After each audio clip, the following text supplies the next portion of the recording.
sa media ang cast ng inaabangang bagong telefantasyang Iglot. Bukod sa bidang si Claudine Barreto, kasali rin ang dating magkasintahang sina Marvin Agustin at Pauline Luna. Yan ang chika ni Aubrey Carampel.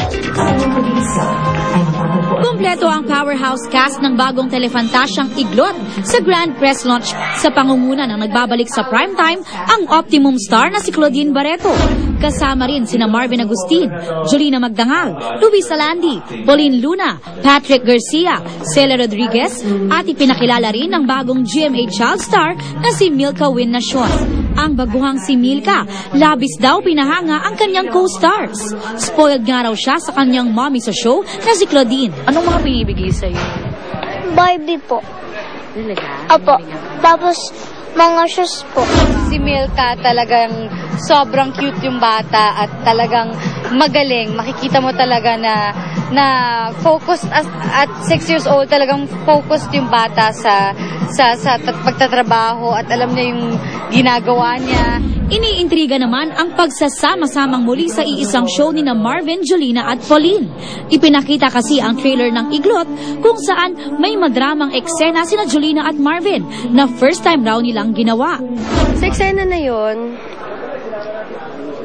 kakaibang Marvin Jolina yun. Sa totoo lang. Kasi kahit naman si Marvin man yung gumawa ng eksena hindi pa rin nangyari yun sa lahat ng mga ginawa namin ni Marvin, yung nanggigigil siya ng ganon. Hindi. Ang dami ko nainom na tubig noon, te. Kakaiba. Tapos, hindi siya comedy, what we're doing.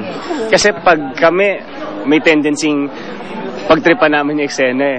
May tendency gawin namin comedy eh. Gawin namin kengko eh. But ito, it's going to be different. Marami rin ang nagtatanong sa mag-ex na sina Pauline at Marvin kung posible nga bang magkabalikan pa ang dalawa. Pero kami ni Pauline, naging magkaibigan na kami and let's just keep it that way na muna. Sarap ng walang wala mo ng mga pressure. Sarap ng ganito lang muna. I am very happy that I'm working with Marvin again. It's like working with an old friend but in a more comfortable way kasi kilala na namin ang isa't isa. Aubrey Carampel, updated sa Showbiz Happenings.